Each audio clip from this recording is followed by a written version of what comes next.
Bien, buenos días, hermanos queridos. Una alegría, como siempre, compartir la palabra junto a ustedes y el Señor sea guiándonos en todo, en nuestro corazón en esta hora, para poder entender su palabra, entender su revelación.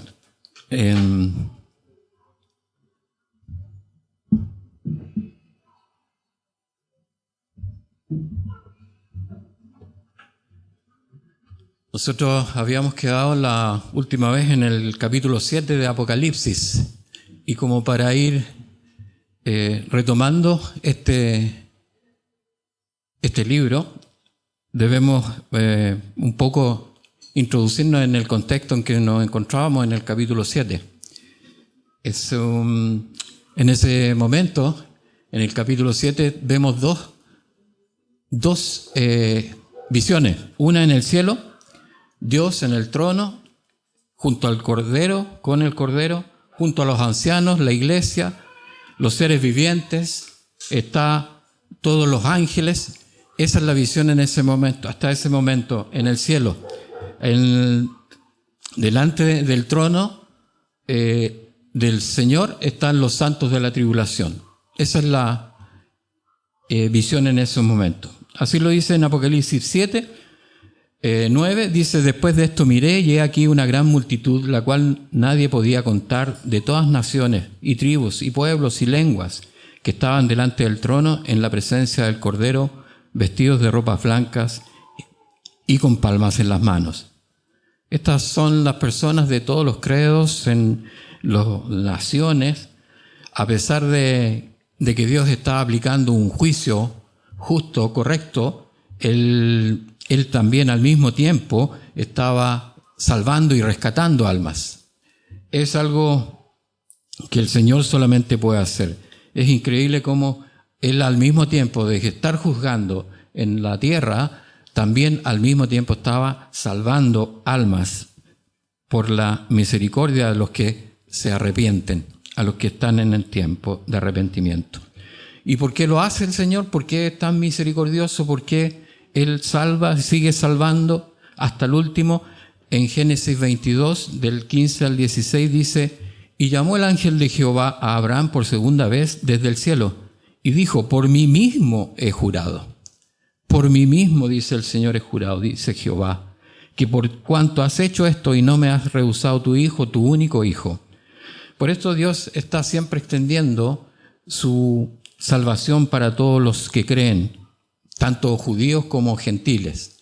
El Señor extiende su salvación porque así lo ha predestinado desde un comienzo, desde un principio. Él ha predestinado al hombre para amarle y para guardarle. De cierto te bendeciré y multiplicaré tu descendencia, en el versículo 17. A continuación dice: de cierto te bendeciré y multiplicaré tu descendencia como las estrellas del cielo y como la arena que está a la orilla del mar. Y tu descendencia poseerá las puertas de sus enemigos. En el 18 dice: en tus cimientos serán benditas todas las naciones de la tierra, por cuanto obedeciste a mi voz. Dios siempre ha predestinado al hombre para amarlo, para guardarle, para salvarle. Aún durante la tribulación, así lo dice en Apocalipsis 7, 14, y él me dijo: estos son los que han salido de la gran tribulación y han lavado sus ropas y las han emblanquecido en la sangre del Cordero. Por esto están delante del trono de Dios y le sirven día y noche en su templo. Y el que está sentado sobre el trono extenderá su tabernáculo sobre ellos. Ya no tendrán hambre ni sed, y el sol no caerá más sobre ellos, ni calor alguno. Esto en referencia ciertamente a la presencia, a las aflicciones que tuvieron las personas dentro cuando estaban abriéndose los sellos. En este periodo, cuando se empiezan a abrir los sellos, hay personas que han arrepentido, se han vuelto al Señor, y durante los sellos, durante las trompetas de todo el libro, el Señor está salvando gente en medio de toda esa tribulación. En el 17 dice: porque el Cordero que está en medio del trono las pastoreará y las guiará, a fuentes de agua viva, y Dios enjugará toda lágrima de los ojos de ellos. Así el Señor estará salvando las almas y dando el consuelo a todos los que a Él se vuelven. Porque Él quiere que se vuelvan a Él. Él quiere que cada uno nos volvamos y estemos en Él. ¿Y qué pasa? Eso es en el cielo. Pero ¿qué pasa en la tierra? En la tierra están los 144.000 sellados, los hijos de Israel. Ellos están los que ha preparado el Señor con el sello en sus frentes, listos para estar de pie cuando se abra el séptimo sello y se inicien el toque de las trompetas. Estos 144.000 son los que estarán de pie en la tierra cuando venga esta tribulación. Será el mayor equipo misionero enviado a todo el mundo, a todos los pueblos, los hinduistas, budistas, ateos, al oriente, occidente. Será predicado el mensaje de gracia y de salvación. El Señor mismo, Jesucristo, habla del Apocalipsis a sus discípulos, a Israel, en Mateo 24:14 dice: y será predicado este evangelio del reino en todo el mundo para testimonio a todas las naciones, y entonces vendrá el fin. También lo podemos ver en Lucas 21, del 25 al 28. Entonces habrá señales en el sol, en la luna y en las estrellas, y en la tierra angustia de las gentes confundidas a causa del bramido del mar y de las olas, desfalleciendo los hombres por el temor y la expectación de las cosas que sobrevendrán en la tierra, porque las potencias de los cielos serán conmovidas. Entonces verán al Hijo del Hombre que vendrá en una nube con poder y gran gloria. Cuando todas estas cosas comiencen a suceder, erguíos y levantad vuestra cabeza, porque vuestra redención está cerca.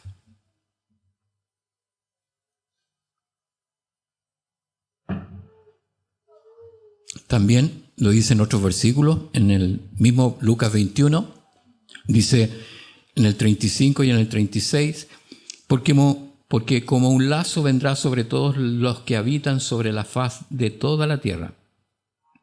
Aquí, ojo, obviamente el lazo sobre toda la tierra, la iglesia ya no está en la tierra. En este pasaje el Señor está hablando a Israel, a sus discípulos. 36, velad pues en todo tiempo orando que seáis tenidos por dignos. O sea, deben ser tenidos por dignos. O sea, aquí ya no hay gracia.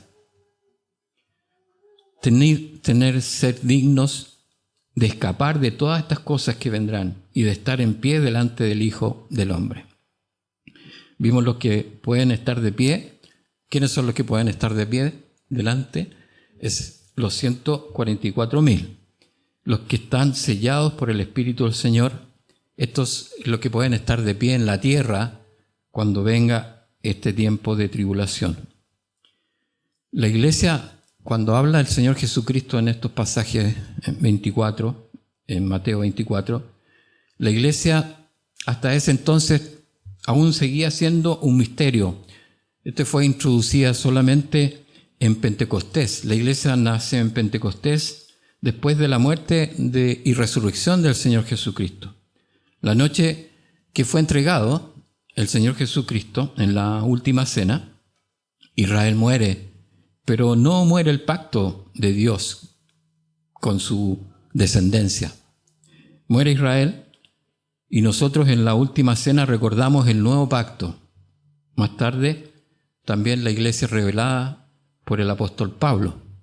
Entonces, cuando muere Israel, cuando el Señor Jesucristo muere en la última cena, muere Israel, pero el pacto sigue, porque lo prometió el Señor.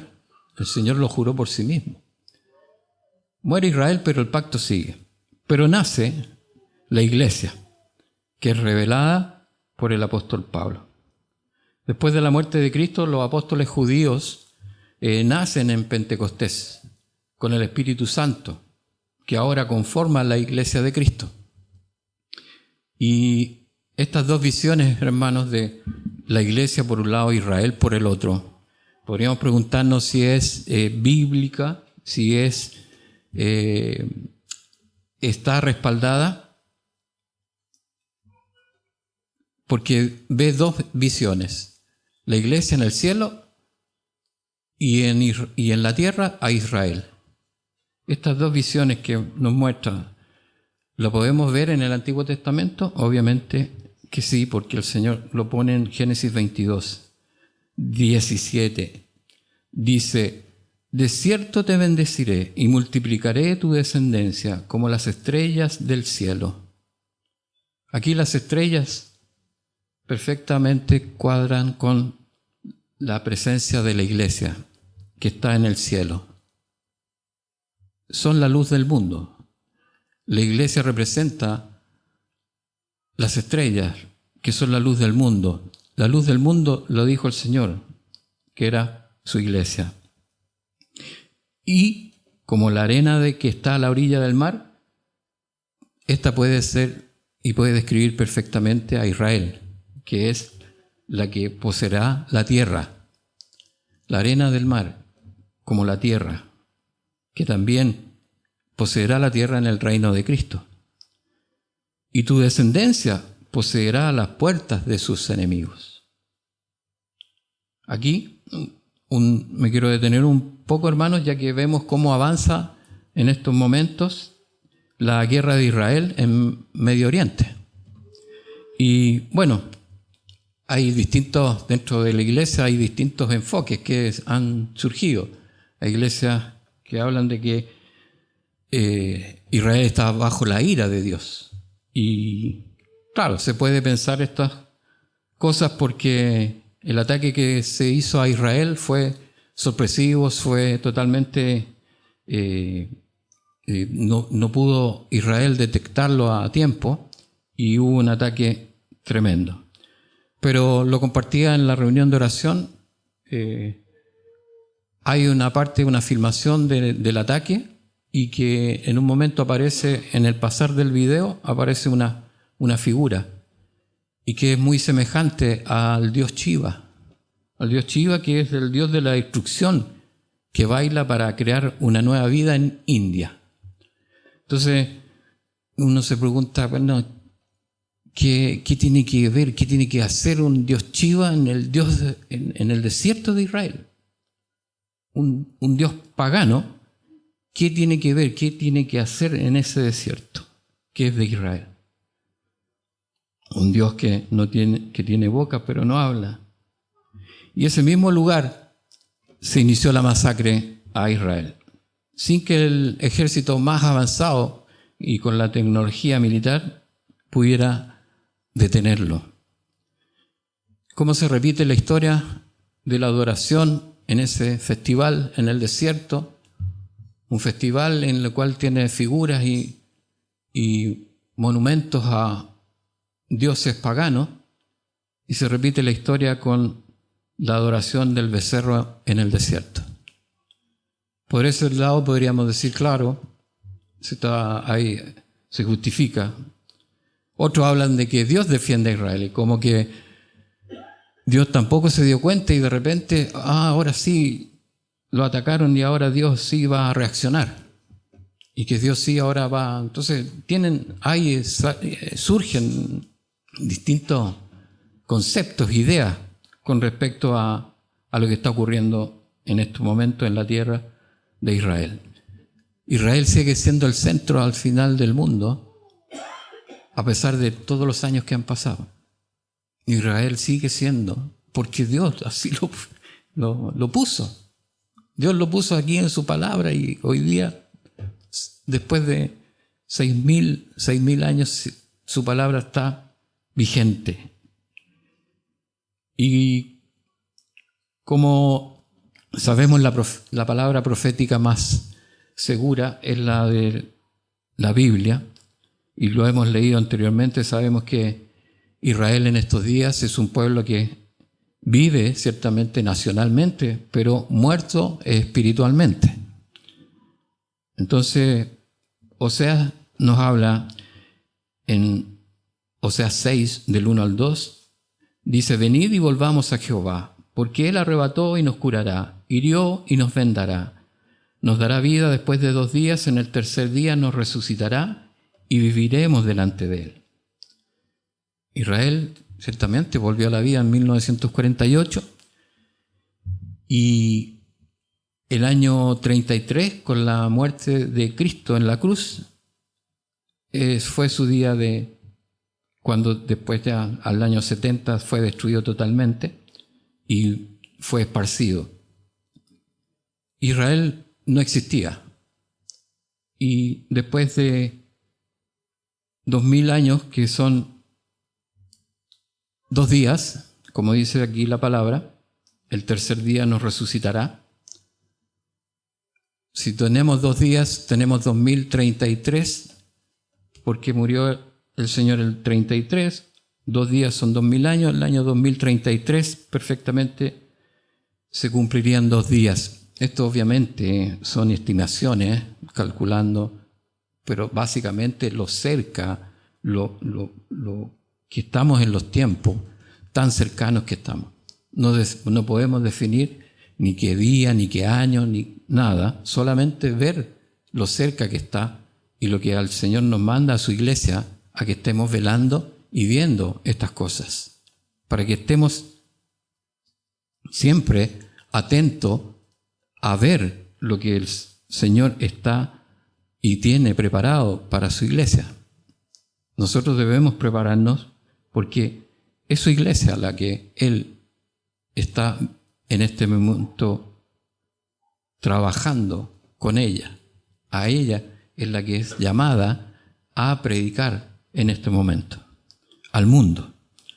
Como bien lo hace y lo decían los jóvenes, estamos hablando de que ellos están viendo cómo la iglesia es perseguida. Y esa es la tarea.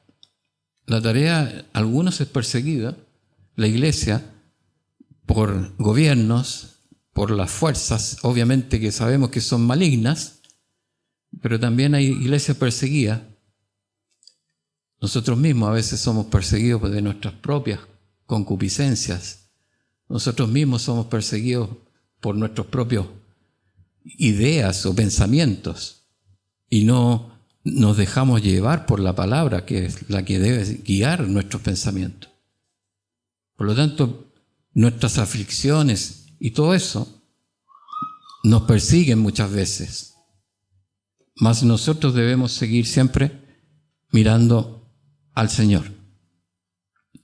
Obviamente, estas estimaciones de los tiempos es para verlo cerca que podemos estar en los tiempos que el Señor ha preparado. Y Ezequiel 37:8 dice: y miré, y aquí tendones sobre ellos. Esta es otra profecía de que habla de los tiempos que está viviendo Israel. Pero no había en ellos espíritu. En el 9, y me dijo: profetiza al espíritu, profetiza, hijo de hombre, y di al espíritu: así ha dicho Jehová el Señor. Espíritu, ven de los 4 vientos y sopla sobre estos muertos y vivirán. Y profeticé como me había mandado. Y entró espíritu en ellos y vivieron y estuvieron sobre sus pies. Un ejército grande en extremo. Israel es un ejército poderoso hoy día en la tierra. Tan chiquitito, pero es un ejército poderoso. Me dijo luego: hijo de hombre, todos estos huesos son la casa de Israel. He aquí ellos dicen: nuestros huesos se secaron y pereció nuestra esperanza, y somos del todo destruidos. Por tanto, profetiza y diles: así ha dicho Jehová el Señor: he aquí yo abro vuestros sepulcros, pueblo mío, y os haré subir de vuestras sepulturas, y os traeré a la tierra de Israel. Y sabréis que yo soy Jehová, cuando abra vuestros sepulcros, y os saque de vuestras sepulturas, pueblo mío, y pondré mi espíritu en vosotros, y viviréis. Y os haré reposar sobre vuestra tierra, y sabréis que yo, Jehová, hablé y lo hice, dice Jehová. Por tanto, hermanos queridos, vemos que lo que pasa en Israel es una guerra, pero esta es una guerra espiritual. Es una guerra en la que podemos ver en nuestros días, hasta el día de hoy, que siempre ha sido la misma guerra, que son dos posturas delante de Dios. Está el que quiere ser Dios de su propia vida, el que quiere ser Dios en sus propios pensamientos. Y está el que nosotros somos, que queremos ser en Dios y que queremos vivir en Dios. Estas dos posturas se contraponen siempre y han estado escritas y representadas desde el principio en toda la palabra. Desde Adán y Eva, cuando pensaron que podían en algún momento vivir y ser como Dios y no vivir en Dios y postrarse a Dios. En Génesis 25, del 21 al 23, dice: y oró Isaac a Jehová por su mujer, que era estéril, y lo aceptó Jehová, y concibió Rebeca su mujer, y los hijos luchaban dentro de ella. Y dijo: si es así, ¿para qué vivo yo? Y fue a consultar a Jehová. Y le respondió Jehová: 2 naciones hay en tu seno, y 2 pueblos serán divididos desde tus entrañas. Él, un pueblo, será más fuerte que el otro pueblo, y el mayor servirá al menor. Aquí lo que vemos son 2 posiciones hasta el día de hoy. Estas 2 posiciones.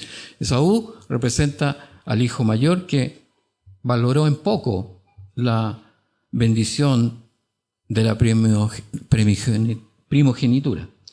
Y Jacob representa el buscar y considerar la bendición de Dios como lo más importante. Buscar la bendición de Dios como lo más importante.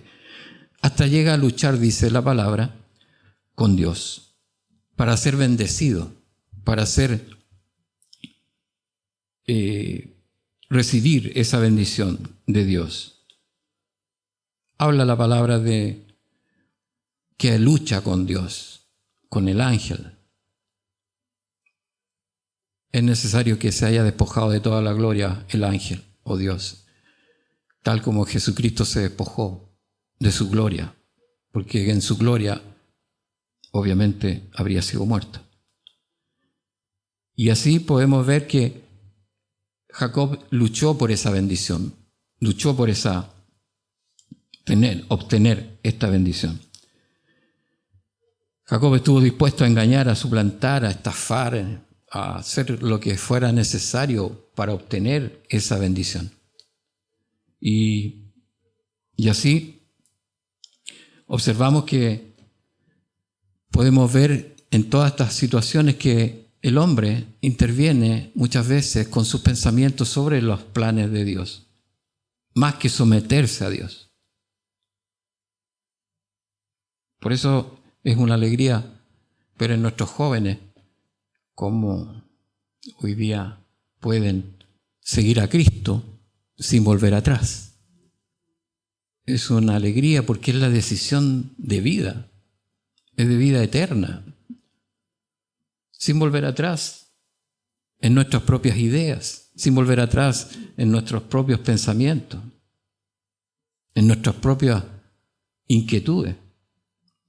Así también ocurrió que el hombre interviene muchas veces, por ejemplo en Abraham, que gestó con la esclava egipcia, que desciende del mundo árabe en contra de Israel. Estas decisiones son consecuencias hasta el día de hoy. Mundo árabe contra Israel. ¿Por qué? Porque tomó una decisión entre su esposa y Abraham. Tomaron otra decisión, no la que Dios había dicho. Y todo eso tiene consecuencias hasta el día de hoy. Entonces, hermanos, esta guerra es totalmente espiritual. Y por tanto, esto se refleja en el mundo de hoy. Y así llegamos en Sofonías 2:5, dice: ay de los que moran en la costa del mar, del pueblo de los cereteos. La palabra de Jehová es contra vosotros, oh Canaán, tierra de los filisteos, y te haré destruir hasta no dejar morador. Hasta no dejar morador. Después continúa y dice que el remanente de Judá ocupará esas tierras. Y estas tierras son las que están en conflicto hoy día. La franja de Gaza, tierra de filisteos. Aquí el Señor dice, te haré destruir, tierra de los filisteos. Te haré destruir hasta no dejar morador. Estas palabras es que nosotros podemos entender que esta guerra ha sido, es y será hasta el fin de los tiempos. Por lo tanto, el Señor nos descubre para que no tengamos nuestros pensamientos, nuestras conjeturas, lo que dicen las noticias o lo que dicen otros, sino que su palabra sea la que nos guíe en todo. Porque me imagino Martín Lutero en el año 1520, 1530, leyendo estos pasajes, habría dicho, bueno, esta de los filisteos y Israel ya terminó porque Israel ya no existe, ya no hay remanente de Judá. Perfectamente podría haber dicho Lutero, esta palabra ya no se cumple o ya se cumplió. Bueno, la palabra del Señor, como se revela, es que al mismo tiempo que Él aplica justicia, también tiene misericordia, y así se cumple, como dice en el mundo. Su palabra permanece para siempre. Su palabra no va a pasar, sino que va a estar. Porque las Escrituras tienen vida, la podemos ver ahora, lo podemos comprobar. Tienen vida porque habla de las cosas que fueron, de las cosas que hoy están y son, y también las cosas que vendrán. Por eso cuando oramos por la paz de Israel, hermanos queridos, es para que se vuelvan al Señor, para que todos ellos se vuelvan. Como iglesia del Señor Jesucristo, no nos queda más que orar por estos hombres y mujeres en Israel, en Palestina, por los musulmanes, por todos los hombres, como lo hacen las iglesias hoy día en tantas partes del mundo, que están en lugares donde son perseguidas, pero la iglesia sigue ahí. ¿Qué hace ahí esa iglesia? Perseguida. El Señor le pone. El Señor pone eso. Porque esa es su voluntad. Así, Israel todavía, como lo hemos visto en tantas clases de los niños, como mostraban, Israel todavía confía, como confiaba en el arca como amuleto. Israel hoy día todavía confía en sus tanques, en su cúpula de hierro, confía en su tecnología. Israel todavía confía en todo su ejército. Y nada de esto obviamente le sirvió para ese día, el 7 de octubre, cuando fue atacado en Shabbat. Así, hermanos, Israel usa sus tradiciones y cree más en su historia de pueblo que en la palabra de Dios. Nuestra oración es para que también Israel se vuelva y Dios pueda quitar el velo que no le permite ver a Israel, no le permite ver al Señor Jesucristo. Así, hermanos, entrando en el capítulo 8, ya Apocalipsis 8, en el 7º sello, en el versículo 1, dice, y cuando abrió el 7º sello, se hizo silencio en el cielo como por media hora. A diferencia de los otros sellos que se abrieron, en el 7º sello dice que se hace silencio. Y en los sellos del 1 al 4, todos empezaban con, y se escuchan las voces de los seres vivos, de los seres vivientes, que decían, ven y mira. Se abría el sello y decía, ven y mira. En el 5º sello dice que clamaban a gran voz los que habían sido muertos por causa de la palabra de Dios y del testimonio. Y en el 6º sello dice que hay un gran terremoto, Por tanto, un gran ruido. En cambio, en el séptimo sello hay un gran silencio.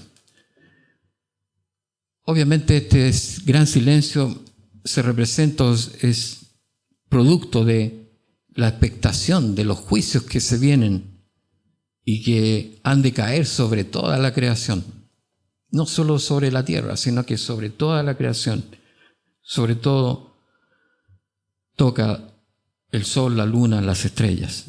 Representa, obviamente este silencio, representa un absoluto respeto ante los tiempos que Dios ha definido para la humanidad. Toda la alabanza que hablan los versículos anteriores, toda la alabanza celestial que había se detiene un momento, por media hora, para dar como el espacio para dictarse la sentencia que viene.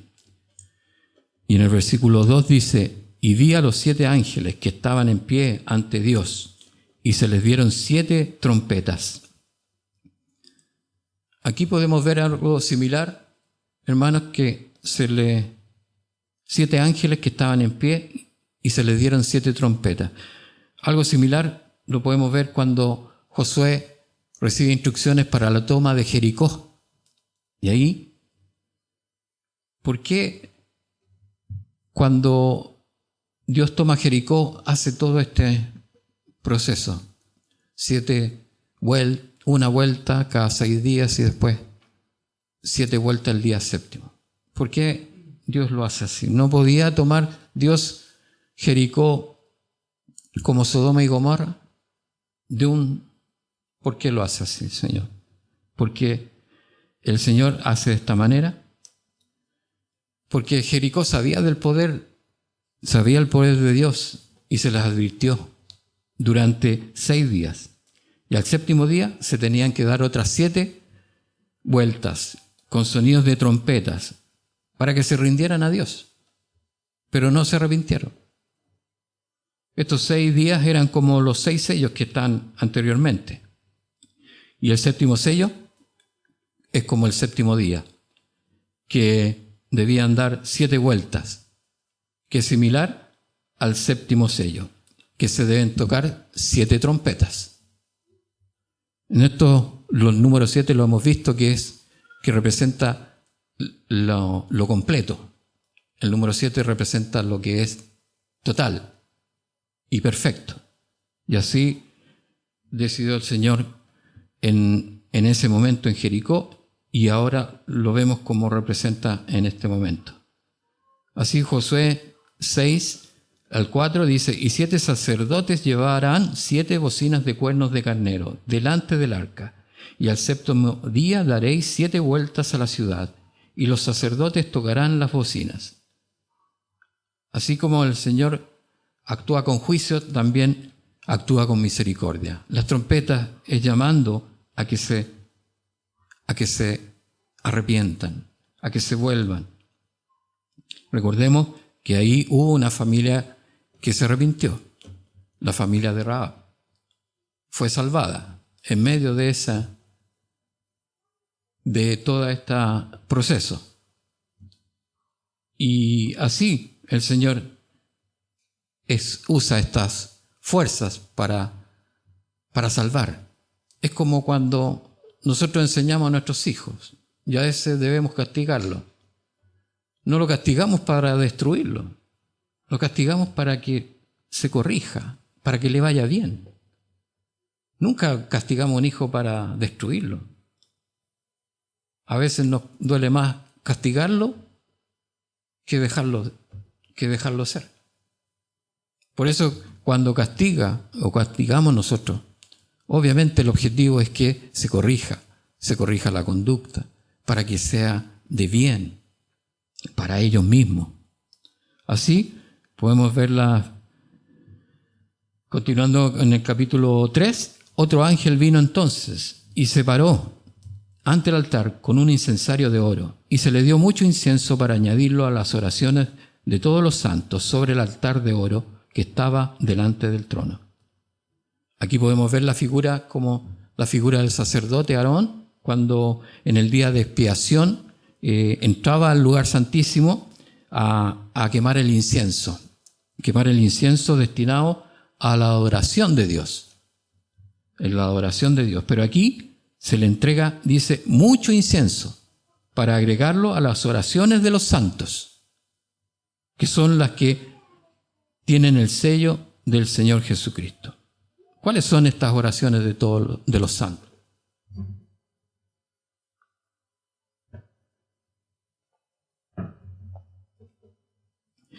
¿Qué son las oraciones de los santos? No todas las oraciones suben con olor fragante. Hay solamente oraciones que se elevan en el nombre del Señor Jesucristo, pueden ser olor fragante. Las oraciones que nosotros usualmente le ponemos el sello en el nombre del Señor Jesucristo, solamente son santificadas, porque las santifica el Señor. Solo en Cristo Dios tiene complacencia. ¿Cuántas oraciones se harán en el mundo que no tienen el nombre de Cristo? Que se hacen en sus propios nombres, en su propio pensamiento. Por eso no lo especifica aquí, que son oraciones de los santos. Y en el 4 dice, y de la mano del ángel subió a la presencia de Dios el humo del incienso con las oraciones de los santos. Las oraciones de los santos son fragantes porque son llenas de adoración a Dios y en la voluntad de Dios. El Señor Jesucristo dice, Mateo 6, 33, mas buscad primeramente el reino de Dios y su justicia, y todas estas cosas os serán añadidas. Entonces, ¿qué es buscar primeramente el reino de Dios y su justicia? Sino lo que nos enseña el Señor Jesucristo en la oración al Padre nuestro, cuando dice, venga a nosotros tu reino y hágase tu voluntad en el cielo y en la tierra.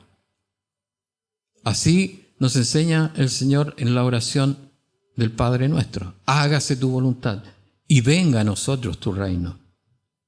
Y así también lo termina en Apocalipsis 22, 20. El que da testimonio de estas cosas dice ciertamente, vengo en breve. Amén, sí, ven Señor Jesús. Así nosotros oramos también, anhelando que venga el reino del Señor, que venga el reino de Dios y su justicia. Entonces, las oraciones de los santos, para resumirlas, son con olor fragante, las que están en la voluntad, primeramente en la voluntad del Padre, las que son en el nombre del Señor Jesucristo y las que claman por el reino de Dios en la tierra. Por el reino de Dios en la tierra y en el cielo. En el versículo 5 dice, y el ángel tomó el incensario y lo llenó del fuego del altar y lo arrojó a la tierra, y hubo truenos y voces y relámpagos y un terremoto. Esto pareciera como que el ángel prepara el incensario, lo llena con fuego y lo lanza, lo arroja a la tierra. Pareciera como que fuera un explosivo, como que preparó un explosivo. En este acto el incienso representa las oraciones de los santos, que esperan ciertamente el reino de Dios. Pero también va junto con el fuego del altar, que es el poder purificador de Dios. Se unen dos. Las oraciones de los santos para que el reino de Dios venga, y se une al fuego, que representa que es el poder de Dios purificador. Y todo eso lo lanza hacia la tierra como un explosivo, podríamos decir, como una bomba. Y cae a la tierra y describe como una explosión de ruido, porque dice, hay truenos, da voces de los seres humanos afectados por este evento, probablemente lamentos, súplicas, relámpagos como las luces de los fuegos, y terremoto a causa, obviamente, de esta detonación. Cuando se produce una bomba, se produce prácticamente un temblor, un terremoto. En esta manera se inicia este periodo, así inicia este periodo de demolición y destrucción para limpiar la tierra, anunciando ciertamente la venida del reino de Dios a la tierra de acuerdo a las oraciones de los santos. O sea, viene esta demolición y destrucción de acuerdo a las mismas oraciones de los santos, que es para que venga su reino. Y su reino es puro, es perfecto. Por lo tanto, debe destruir todo lo que está mal. Así continúa la acción de Jehová de los ejércitos para poseer la tierra. Comienza la conquista de la tierra por parte del Señor, de su Creador. De esta manera comienza el Señor a tomar el mundo. Este mundo que le fue arrebatado, que le fue robado por causa del ser humano. Este mundo fue robado, le fue robado a Dios por el ser humano. Segunda Pedro 3. O también un ejemplo, hoy día vemos que muchos piensan de que la inteligencia artificial puede ser peligrosa para el ser humano. Es más o menos un poco un símil. O sea, el hombre crea la inteligencia artificial y no confía en esa inteligencia artificial, creada por él mismo. ¿Qué contrasentido? Segunda Pedro 3, 5 al 7 dice: el día del Señor vendrá.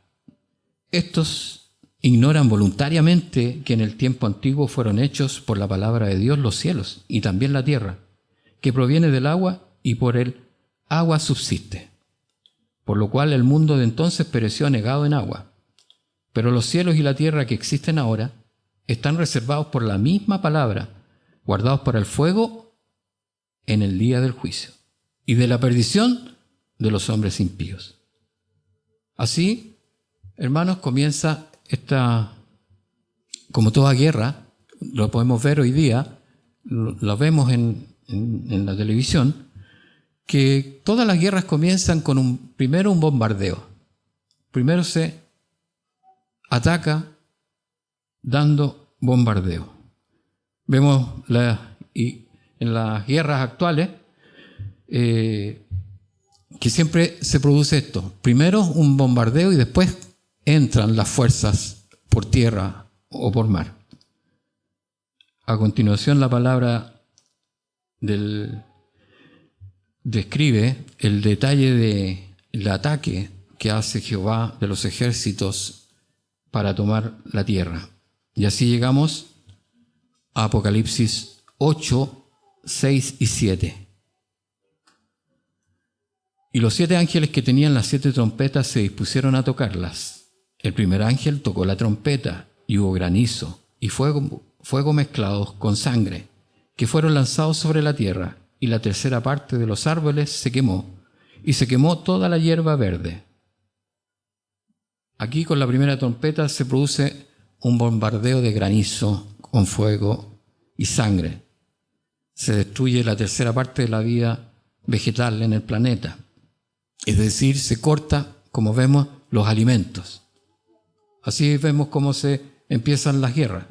Empiezan a cortar los alimentos, lo primero. Esto no es nuevo y es una cosa que podemos ver en la realidad, como también la vimos en las plagas de Egipto. Vimos este bombardeo en Sodoma y Gomorra. Y también en la profecía hay un pasaje muy semejante, que es la invasión de Israel por Gog y Magog.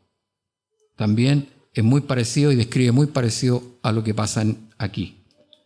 En Ezequiel 38 dice 22 y 23, dice: y yo litigaré contra él con pestilencia y con sangre, y haré llover sobre él, sobre sus tropas y sobre los muchos pueblos que están con él, impetuosa lluvia y piedras de granizo, fuego y azufre. Y seré engrandecido y santificado, y seré conocido ante los ojos de muchas naciones, y sabrán que yo soy Jehová. Justamente con lo mismo Ezequiel habla de este ataque, de esta forma de castigo. Así llegamos al segundo ángel, 8 y 9. El segundo ángel tocó la trompeta y como una gran montaña ardiendo en fuego fue precipitada en el mar y la tercera parte del mar se convirtió en sangre. Y murió la tercera parte de los seres vivientes que estaban en el mar, y la tercera parte de las naves fue destruida. La segunda trompeta pareciera un gran meteoro que destruye la tercera parte del mar, los seres del mar también, y lo que está sobre el mar, o sea, la destrucción de las aguas saladas, corte de los alimentos por mar, corte del transporte marítimo y corte, y producto de eso también del golpe al agua del mar, los probables maremotos que también están en la palabra, que dicen que los hombres tendrán aflicción por las aguas, por las olas del mar.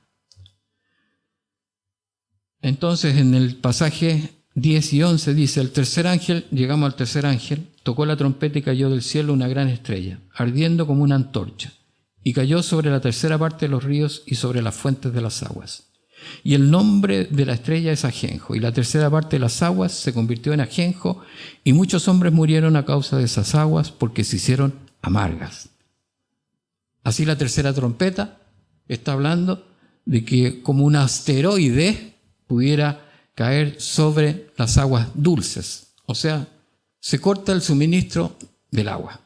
También es otro elemento que siempre está entre las guerras. Lo primero que se corta, alimento, las aguas, el alimento. Y ahí llegamos al 12. El cuarto ángel tocó la trompeta y fue herida la tercera parte del sol y la tercera parte de la luna y la tercera parte de las estrellas, para que se oscureciese la tercera parte de ellos y no hubiese luz en la tercera parte del día y asimismo de la noche. La cuarta trompeta daña la tercera parte del sol, la luna y las estrellas. O sea, se reduce la luz, que es lo mismo que vemos cuando en los ataques siempre se ataca la energía eléctrica. Cuando van avanzando, se empiezan a cortar todos estos elementos básicos. Así llegamos al último versículo de este capítulo, que es el 13. Y miré, oí un ángel volar por en medio del cielo, diciendo a gran voz: ay, ay, ay, de los que moran en la tierra, a causa de los otros toques de trompeta que están por sonar, los tres ángeles. Recordemos que aquí en medio de esto, en medio de estos desastres, de toda esta tremenda aflicción, están de pie los 144.000, predicando el Evangelio, como una iglesia perseguida hoy día. Pero estos son los de Israel, predicando el Evangelio de Jesucristo para el arrepentimiento.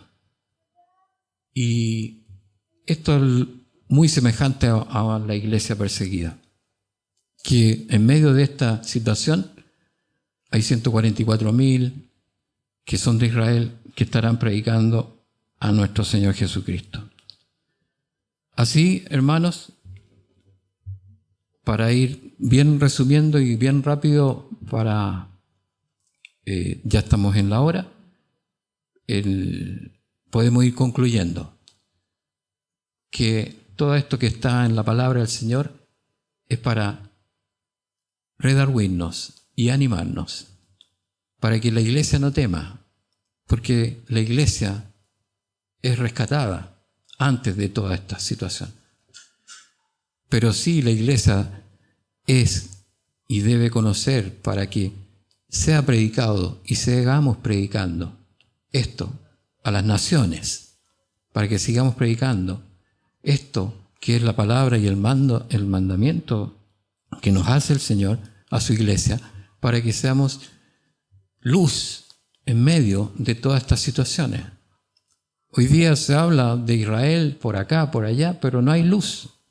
Se habla muchas cosas. Y nosotros como iglesia debemos iluminar que estos son cosas espirituales que vienen a ratificar que la palabra del Señor es viva, porque refleja lo que ya se hizo, lo que ya ha sido, refleja lo que hoy en las distintas situaciones que hemos visto, como vemos que la tierra de Filisteos será devastada, como vemos hoy día y como vemos también que la palabra se va a cumplir. Por eso, hermanos, es la fundamental idea del mensaje es que podamos perseverar en Cristo. Tal como cantaban los jóvenes, tomamos la decisión por Cristo y no volvemos atrás, y que toda nuestra vida sea enfocada en Cristo. El mundo está en otra, el mundo está en sus cosas, y nosotros somos bienaventurados porque estamos viendo las cosas que el mundo no ve, que el mundo no entiende. El mundo cree que todo va a solucionarlo, y sabemos que la palabra del Señor se va a cumplir. ¿Oramos, hermanos? Padre amado, eres nuestro amparo y eres nuestra fortaleza. Eres nuestro pronto auxilio en las tribulaciones. Por tanto, no temeremos, aunque la tierra sea removida y se traspasen los montes al corazón del mar, aunque bramen y se turben sus aguas y tiemblen los montes a causa de su braveza. Bramarán las naciones, titubearán los reinos. A tu voz, Padre, se derrite la tierra. Jehová de los ejércitos está con nosotros. Nuestro refugio eres tú. En el nombre de nuestro Señor Jesucristo. Amén. Amén. Bendiciones.